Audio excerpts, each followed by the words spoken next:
What's up, guys? Today we have Nick Fuentes talking about the recent killing of the two National Guards and exposing Trump's administration. And our featured story, I'm sure you've heard about it. There was a terrorist attack in Washington, D.C. An Afghan national targeted, ambushed, and shot two National Guardsmen about a mile away from the White House. He was identified as a 29-year-old, basically an Afghan refugee. They claim he shouted Allahu Akbar when he did the shooting. And this is a story from the New York Times. It says, quote, "The suspect accused of critically wounding two National Guard members in a shooting near the White House entered the country in 2021 through a refugee program for people fleeing from Afghanistan. Local officials said the suspect, who was injured after opening fire in a busy tourist area, appeared to have acted alone, targeting members of the West Virginia National Guard. The suspect was identified as Ramanullah Lakanwal, age 29. He came to the United States through a program known as Operation Allies Welcome, which provided entry to Afghan nationals fleeing the Taliban takeover of their country after the withdrawal of U.S. troops under President Joe Biden. President Trump in Florida on Wednesday said on social media that the gunman would pay a very steep price. He also ordered a deployment of 500 additional troops to Washington to supplement the more than 2,000 already on the ground. Also said we need to review everybody that's here on a visa, if that's worth anything. Now, about this story, it's like I said at the top of the show. So this 29-year-old Afghan shoots two National Guardsmen. And people are going to read the name, which is Ramanullah Lakanwal, and they're going to hear the national origin, Afghanistan. They're going to hear about how he arrived here, ostensibly as a refugee, apparently. And everyone's going to draw some conclusions about who this guy is. They're going to say this is a fanatical Muslim from a Muslim country that we went to war with. We went to war, we bombed them, we engendered hatred, then we brought them here. They hate us, and now they're killing us. He was motivated by his radical, fanatical religion, ideology. He shouted Allahu Akbar, killed Americans, and what we see is what we get. And that's one way to look at it. Maybe that's the case, because all that is true. He is effectively a refugee from Afghanistan, probably is a fanatical Muslim, or could be. Could be. It's plausible. He shot these Americans. They claim he yelled Allahu Akbar. So maybe he hates America. Maybe he hates what America is doing with Israel and Gaza. Maybe he hates what America did in Afghanistan. Who knows? Maybe it's PTSD. Maybe he, because he was a fighter or was involved with American forces in some way, maybe it's like PTSD. Who knows? But we have to understand exactly what this is. And a lot of people don't know that when the United States conducted its operation in Afghanistan over the last 20 years, we recruited support from the locals, the local tribes, militias, soldiers. We recruited the locals to help in many different capacities as we were fighting the conflict, as security forces, military forces, as translators, in a number of different roles. And this is why he was brought to America under the program. It's called Allies Welcome. Why is it called Allies Welcome? Because these are not just any refugees. These are not women and children. These are not fleeing refugees, not strictly speaking. Allies welcome. These are collaborators. These are collaborationists. These are not Afghans that were with the Taliban or ISIS-K. These are Afghans who were working with the United States military and special forces and probably working with them for many years and living with them and working with them and ostensibly supporting the goals of the American occupation. That's how we got here. Allies welcome. In 2021, when the Taliban retook control over the country, of course, everybody that was collaborating with the United States is going to be killed. The United States is fighting the Taliban for 20 years. We took power from them. We controlled Afghanistan. When we left, the Taliban filled the void. And actually, we beat a retreat. We were being defeated by the Taliban effectively. Taliban was taking over anyway. We could not maintain control of the country from a distance or indefinitely. And so everybody working with the United States was going to be probably captured and imprisoned or killed by the Taliban. So we brought all of our collaborators back to the United States because we owe them. We owe these people. Like we owe the Israelis, like we owe the Kurds, like we owe the Ukrainians. We owe these people in Afghanistan, so they say. So we bring this guy over under Operation Allies Welcome. And again, is this guy a fanatical Muslim? It would seem not. On the basis of how he came here. He didn't come here as a refugee. He came here basically as a U.S. mercenary. Big difference. He didn't come here as a refugee fleeing persecution and violence, although in a sense he was. He was fleeing persecution and violence because he was a U.S. government employee. That's why he was being persecuted. That's why he was fleeing. So he's really a U.S. government employee who was extracted from Afghanistan. He would continue living in Afghanistan if a friendly government remained. If we remained, he would still be there. He was extracted from Afghanistan by his patron that he was a client for, by his boss, the United States. That's how he came here. Not an ordinary refugee, not part of mass migration or anything like that. And so this changes how we look at the attack. Was this guy some Muslim extremist? Well, it would seem that would be unlikely because there are many Muslim extremists in Afghanistan. You've got ISIS-K, the Khorasan group. You've got the Taliban. You got the Pakistani and the Afghan Taliban. You've got Balochistan and the separatists over there. You've got a lot of sectarian violence. You've got a lot of ethnic, tribal, religious violence in this region. Afghanistan is really not a real country. It's a hodgepodge of a bunch of different tribes and ethnicities. You've got Turks, you've got Pashtun, you've got a lot of different kinds of people living there. And so it would seem that if this guy was working with the United States, probably he was not a fanatic. Probably he was not a radical Muslim, a Taliban supporter, an ISIS supporter, because he would have been working with the enemy of those groups. He's a U.S. mercenary. So who is this guy really? The family says they're surprised because they said he loved the United States. So is this a Muslim refugee that killed Americans for Islamism? Or is this a former U.S. service member who went off for some reason? And it raises some questions. Understanding this, you might wonder, so this is not, Ramanullah, the Taliban member. This is Ramanullah, the government employee. What did they do to this guy? Who is this guy? It begs the question, did they put him up to this? If he was being handled by the U.S. military, what is their responsibility in all this? Because you do hear about false flags and you do hear about these kinds of things. And right now, it is true that there's a lot of chaos and violence in the Middle East. It's also true that Israel and the United States have far-reaching geopolitical ambitions there. Israel wants territory in a number of countries. They want Gaza and the West Bank to be absorbed. They want South Lebanon. They want South Syria. They want regime change in Iran. They want operations in Yemen and Syria and Iraq. And the United States wants its air base in Bagram back. That's what the Trump administration said. They said if he were president, we wouldn't have even fully left Afghanistan. We would have kept the base at Bagram. Why? Why is it important for the United States to have a military base in Afghanistan? Does anybody know? A lot of people don't look at a map. A lot of people don't know their geography, and that's the problem. The reason the United States wants a military base in Afghanistan is because Afghanistan shares a border with China. That's why. And specifically, Afghanistan borders East Turkestan, which is where all those troublesome Uyghur Muslims are from. And so if you wanted to spy on China, if you wanted a foothold to project power against China in Central Asia, if you wanted to monitor some of the border disputes or things going on, if you wanted to monitor their activities, maybe you wanted to foment chaos in China, form a land bridge, not just with China, but with their most troublesome population, through Afghanistan might be the way to do it.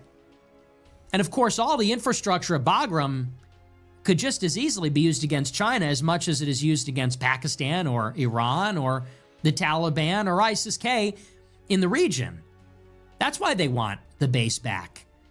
And so what has happened since 2021 is the Taliban retook control of the country. The United States lost the foothold there. And now Afghanistan is the gateway for Central Asia into the Indian Ocean. And the Taliban stands to gain from critical mineral wealth. They stand to gain from trade routes through Central Asia. And the United States maybe doesn't want the Taliban to have that kind of leverage and discretion, and they don't want the Taliban to control all that territory. So the United States will not recognize the Taliban as the sovereign government of Afghanistan. I wonder if this has something to do with that in some way, shape, or form, because this is not an ordinary Afghan. And I know this. I was in D.C. a few weeks ago. I had an Uber driver. He was Afghan. We got to talking. I said, "Where are you from?" He said, "Afghanistan." I said, "Oh, did you come here after we left?" He said, "Yeah." He said, "Yeah, a lot of us came here." He said, "There's a lot of Afghan here, and they're all Uber drivers." And I asked him about Imran Khan, and I asked him about everything that's going on over there. And he said, that's the program. He said, "We are government contractors. We're in Afghanistan. We're brought over here. We love America, but we have a lot of problems here." And so you almost have to wonder if this is some kind of government operation. Everyone's wondering, is this a false flag? Now, maybe that's far-fetched. I don't think that's the likely explanation, but it's a possible one. And I guess the bigger conversation is about what is happening with the National Guard. I think regardless, maybe that's far-fetched. It's certainly possible that we brought a bunch of people from Afghanistan and one of them is like a Muslim extremist or hates Americans. It's certainly possible. Like, I'm not going to go four-dimensional chess and say, no, there's no Muslims that kill people ever. That never happens. Like, it's possible. And maybe it is far-fetched that he was some MK Ultra guy, is a false flag guy. But it is worth mentioning he's a U.S. mercenary. So that does make a world of a difference. It's not like he's some random Syrian fighting with Al-Qaeda like the current president of Syria. No, he was a U.S. operative. He was on the U.S. payroll, and they brought him here. And they handled him. And you got to wonder what they did to him and who this guy really is, where his loyalties really lie, what that's all about. What's actually the motive there? It's worth pointing out, and it's worth asking the question. But I would say it's bigger than this. You know, I said this earlier in the year. The problem with this administration is when they increase the presence of law enforcement in a symbolic way, they're really playing with fire here. Because what the Trump administration is doing is they're gesturing towards fascism. They're signaling towards fascism, but we don't actually have it. They're creating the appearance of a police state to satisfy the base, but they're not delivering one. And people might say, well, isn't that a good thing? And I would say no. Because you can either not have a police state or you can have a police state, but you can't pretend like you have one and not have one. Why? Because what the Trump administration is doing, they're deploying National Guard allegedly to all these cities. People think that's happening, even though it's really not. They're sending Border Patrol and ICE into all the cities, rounding people up in these very visible raids, very provocative. And they're bragging about it. And again, the numbers are not high. These detention facilities, many of them are empty. The mass deportations are not happening. They're sending like hundreds of personnel to round up a dozen people. Like it's not what they're making it out to be. Yeah. They're marketing it like it's a restoration of law and order, but we really don't have that. How do we know? Because we keep getting shot. In Trump's first term, we all got censored, we all got banned. In Biden's term, we all got persecuted. We got charged, we got censored from other things, banned from bank accounts, no-fly list, Quad S on an airplane. Under Trump, we're all getting shot. He got shot. Charlie Kirk got shot. ICE is getting shot. Guy tried to shoot me. National Guard is getting shot. They're getting shot. And the Trump administration has no ability to respond. When Charlie Kirk got shot, Trump could not even pretend to care. Did anything result from that? No. When Charlie Kirk got shot, they said, we are going to hold these people accountable. Has even one single additional arrest been made except for Tyler Robinson? Has even one? Have they investigated it at all? Have they reported their findings? No. Have Antifa been arrested? Have any far-left agitators, have they been arrested? No. Have the people inciting violence been arrested? No. So you have this gesture, immigration raids, mass deportations, Border Patrol and ICE, National Guard, going after Antifa, but it's not really there. The numbers are nothing. The National Guard deployments just haven't happened, and where they do happen, it's like a few thousand people, nothing. Border Patrol, they're making a gesture, but they're not really deporting anybody. Facilities are empty. It just isn't what they say it is. The crackdown after Charlie Kirk, they've done nothing. Nothing. And so you might say, well, does it hurt? Does it hurt to deport some people but not many? Does it hurt to deploy some National Guard but not enough? Yes, it does. It does hurt. And I'll tell you why. Because when you gesture towards that and you talk a big game and say, yeah, we're going after everybody, they are inciting the left. They are daring the left to retaliate. In the minds of the left, they think Trump is a fascist, and Trump says, call me a fascist. Mamdani goes to the White House and Trump says, yeah, call me a fascist. I don't care. He's embracing it. And the left really believes they're in the Third Reich. They think they're in the Fourth Trumpenreich in America, and the Holocaust is happening, and they're fighting back and all this, and they take this shit seriously. And they're getting armed, and they're shooting ICE, and they're shooting it. It has happened several times now. They're shooting at ICE in Chicago. They're shooting at ICE in Texas. They're shooting at ICE in Washington State. Now they're shooting at the National Guard. This happens a lot. And maybe some of it is fake. Certainly some of it is real. When we look across the board at Luigi Mangione, Thomas Crooks, Tyler Robinson, the school shootings, the shootings at ICE, the shootings at National Guard, we could say maybe some of them are fake, but definitely some are real. And the fake ones are exacerbating the real anger that is really there, the real rage that is there. And it becomes self-perpetuating. And you know that these people are sitting at home watching TV, learning about how the billionaire oligarchs are instituting their fascist police state, and there's never going to be elections, and the military needs to resist Trump, and Trump is a tyrant, and they're doing all this stuff. We got to shut down the government because Trump is destroying the institutions. And you have far left nut jobs that are saying, okay, we're going to go and kill the National Guard. We're going to go and kill ICE. These are Nazis. And if you don't actually have a police state, they're going to get away with it. It's just going to get ugly. Like I said, if you had a real police state, how is it even possible the National Guard is being ambushed like this? How does it even happen?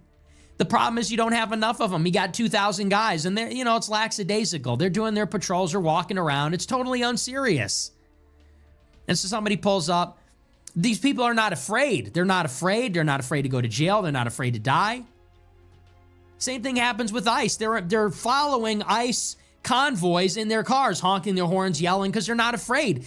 So when you step to the enemy, when you step to the left, and you gesture towards fascism, but you're not really bringing it, you're not serious, you're just daring them to retaliate. And if you're not strong, then we're just going to get killed. If you're not going to roll up Antifa, if you're not going to deploy 100,000 National Guard, if you're not going to deport millions of people, then you're just daring them. And they're emboldened and they're not afraid, and they will be out there with guns and everything. And that's what this is. Yeah, Nick is right. Like, people voted to be safe, not to be a little safer, okay? This feels like a consolation prize. Like, the administration is not doing that much. That's why the left is going crazy now. I mean, do you think, even some people will say, well, they were not leftists, they were not part of it, but if you look even at Irina's murder, the girl that got stabbed in the train, and the other girl that was burned alive recently, rest in peace to them, the leftists, they defend the murderers because they say they were oppressed. Same thing with Charlie Kirk. He died, millions of likes on tweets mocking his death. This is just a leftist thing, okay? Conservatives, right-wing people, we don't do that, okay? Even if a Democrats die, if a liberals, if a woke trans liberal dies, we don't enjoy it, We're not like you beasts. So that's the point. You have to go all the way with these people. You need to lock them up. You need to do something. To not pretend to do something. We do a little bit, so what? They're just gonna get angry, and it's gonna get worse. Trump has to be serious about it and not give us just like consolation prize. What the fuck? It is. I've been saying it for a long time. Crazy people and the government, they're watching these events carefully, and they see the glorification of the assassins, the shooters, and between the psychedelic drugs, the weed, the chat GPT-induced psychosis, the porn, the internet, the mental illness, the prescription drugs, this cocktail of reality altering experiences, you have more crazy people than ever. They're all seeing the stuff and they're all making their plans. They're all scheming. And it's really just a matter of time. This is like you have live mines, like explosive mines everywhere, and we're just waiting to step on them. We're waiting for the next psycho to pop off, waiting for the next nut job to go and arm themselves because John Oliver told them that Trump is a dictator.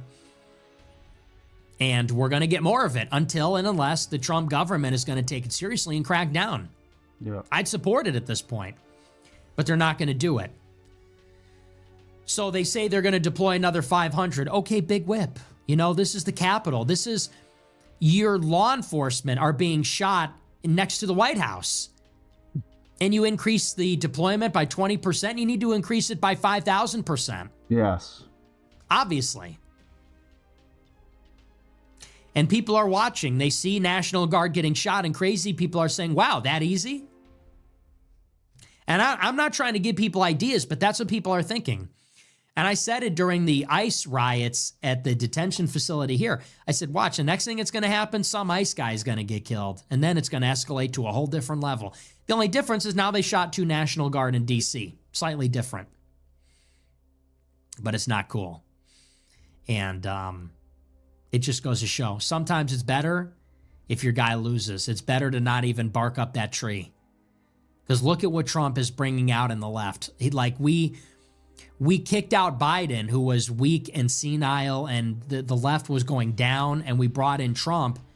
And Trump is now killing our side single-handedly, and he's inviting the left to refortify, regroup, and become maybe more vicious than ever because he's not serious.